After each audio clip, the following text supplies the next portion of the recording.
Hier, nous avons commencé les visites à Mutoshi.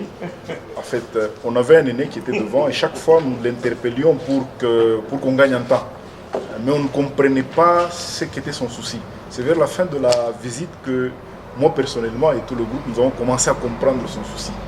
Déjà, à un moment donné, on a eu beaucoup d'émotions parce que un de nos enseignants n'a pas su supporter venir voir le local qu'il gérait. Alors ça m'a vraiment touché, ça nous a tous touchés. C'est ainsi qu'on s'est décidé de faire quelque chose. On a compris que M. Kilouba a insisté pour qu'on voie, c'est pour qu'on comprenne que la visite ne se limite pas à voir, en fait, comme élève, à voir, ça c'est la salle de fête, ça c'est quoi, mais plutôt à comprendre dans quelles conditions nos jeunes frères, nos enfants sont en train d'étudier.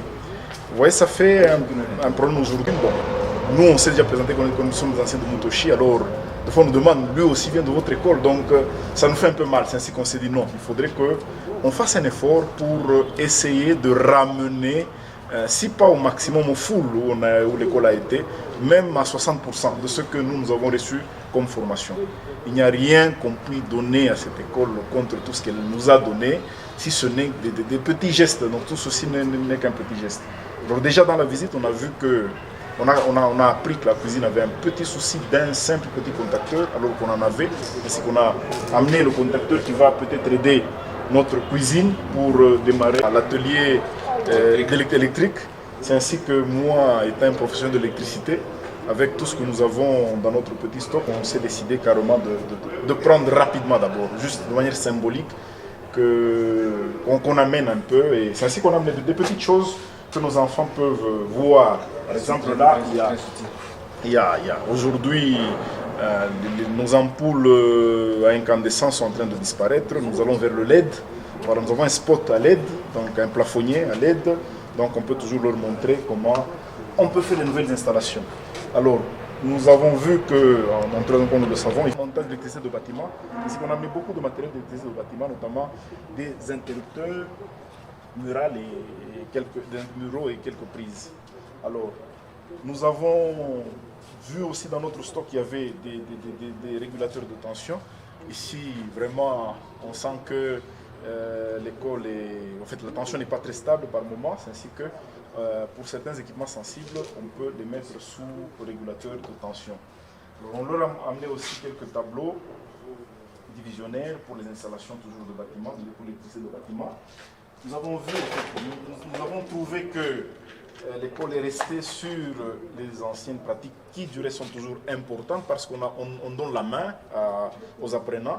Mais à l'industrie, on a besoin de la rapidité. Alors on a amené aussi des embouts de câbles pour leur dire qu'après avoir fait l'œillet, il y a aussi des solutions maintenant rapides. Donc quand ils ont la main, par moment, ils peuvent utiliser des embouts pour faire un travail rapide. On a amené beaucoup de matériel, notamment du côté de dérivation, pour permettre à notre aîné à bien faire sa pratique électrique avec les élèves. Monsieur Savant, comme on l'a toujours appelé des années. Voilà. Donc on veut amener beaucoup de voies de dérivation pour la pratique électricité. On lui a amené aussi beaucoup de prises et d'interrupteurs. Donc pour montrer aux élèves comment faire des montages d'électricité de bâtiment. Donc il y a tout ce qu'on peut avoir pour faire le travail. Monsieur Savant, êtes-vous satisfait? Qu'il continue d'abord. Mécanique, nous n'avons pas vu le côté mécanique. Moi-même, je suis un mécanicien. En machines-outils, on a toujours besoin des comparateurs. On a trouvé qu'on avait un comparateur en main, que je n'ai jamais d'ailleurs utilisé. Donc je l'avais acheté. C'est ainsi qu'on a décidé carrément de l'amener à l'école avec ces deux bases magnétiques. J'ai trouvé quelques filtres de moteur, filtres à huile. Bon, on a amené des filtres à huile pour le groupe électrogène. Ça peut toujours servir de matériel didactique. On a amené quelques détecteurs de tension pour les élèves afin qu'ils apprennent à utiliser du matériel aussi. Aujourd'hui, on est en train de chercher à fusionner beaucoup de choses pour avoir en fait, nous allons vers la miniaturisation. C'est ainsi qu'au lieu d'avoir la signalisation et la mesure côte à côte, on la fusionne. Donc là, j'ai des lampes de signalisation qui sont à la fois en permètre et voltmètre. Voilà, donc vous faites la mesure et la signalisation en même temps. Donc on a amené pour qu'ils puissent s'en servir. Alors vous trouvez sous notre main aussi des tournevis qui sont un peu des jeux de tournevis qui peuvent aller jusqu'à 1000 volts pour l'électricien. La particularité, c'est que ce sont des petites choses. Donc vous avez 5 tournevis, mais 5 en 1, si on peut dire ainsi. Donc il suffit juste de remplacer celui-là, vous mettez celui que vous voulez et le travail est fait rapidement. On leur amener quelques jeux pour s'en servir aux besoins dans leurs ateliers. Alors, deux clés dynamométriques, nous avons donné des jeux d'outillage, nous avons donné un jeu de clés mixte, une caisse vide pour l'atelier moteur par exemple. Nous avons donné aussi ce matériel, c'est pour montrer en fait à l'industrie nous avons un problème sérieux, un problème de vibration. Les vibrations viennent quand les courroies sont mal alignées, quand les arbres sont mal alignés.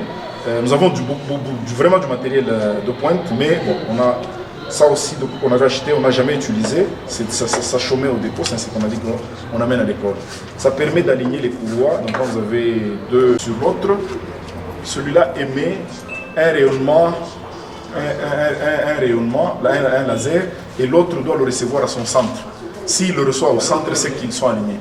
S'il ne le reçoit pas, c'est qu'il y a un problème, donc vous allez continuer à jouer sur les poulies jusqu'à ce que le signal va arriver au centre du récepteur.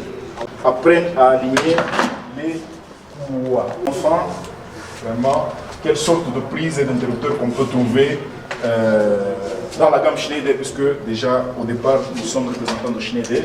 Dans la gamme Schneider, qu'est-ce qu'on peut trouver comme prise et interrupteur? C'est juste des modèles, c'est juste des modèles qu'on a pris rapidement pour donner à notre école de la documentation. Voilà. Nous, c'est qui?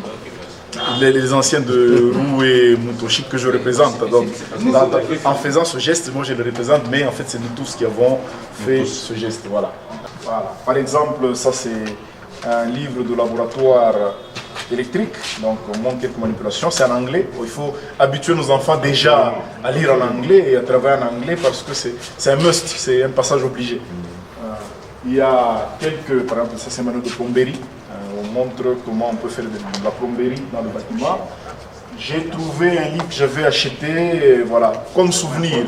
Après le cours d'éléments de machine avec le roulement, c'était avec M. Mouenzé, qui disait toujours que les roulements étaient des équipements spéciaux, onéreux, voilà. Et on a passé tout un chapitre sur les roulements, sur le montage des roulements. Et donc j'ai eu à monter 1001 fois les roulements.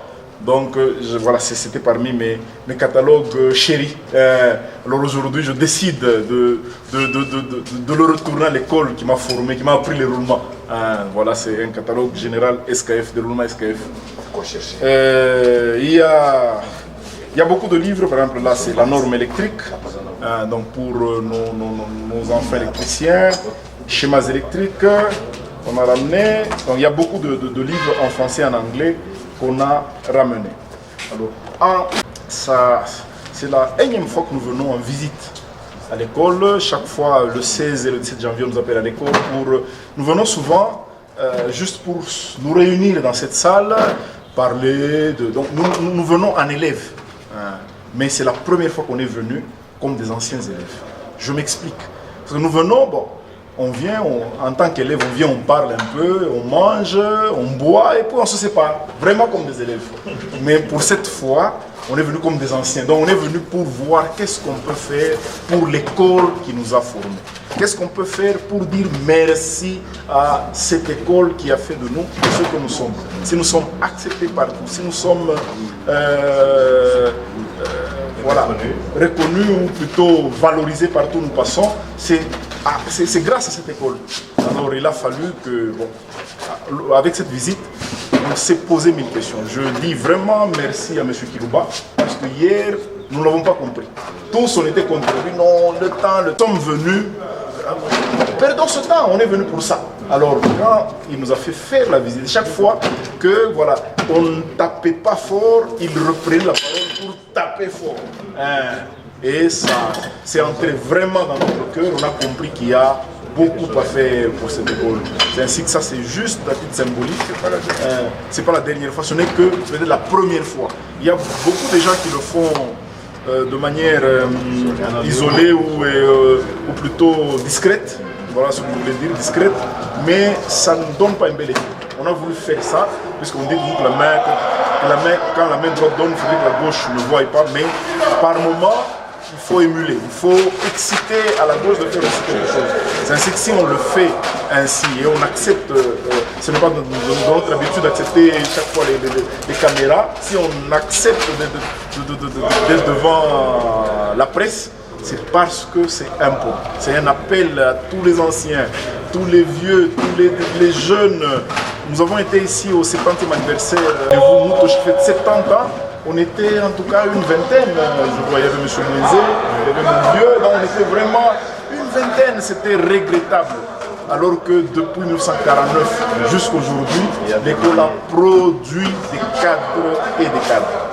Des gens qui font la fierté de ce pays, les gens qui, à l'université de Lumbashi, tous nos professeurs sont en tout cas 40-50% des anciens de Mutoshi.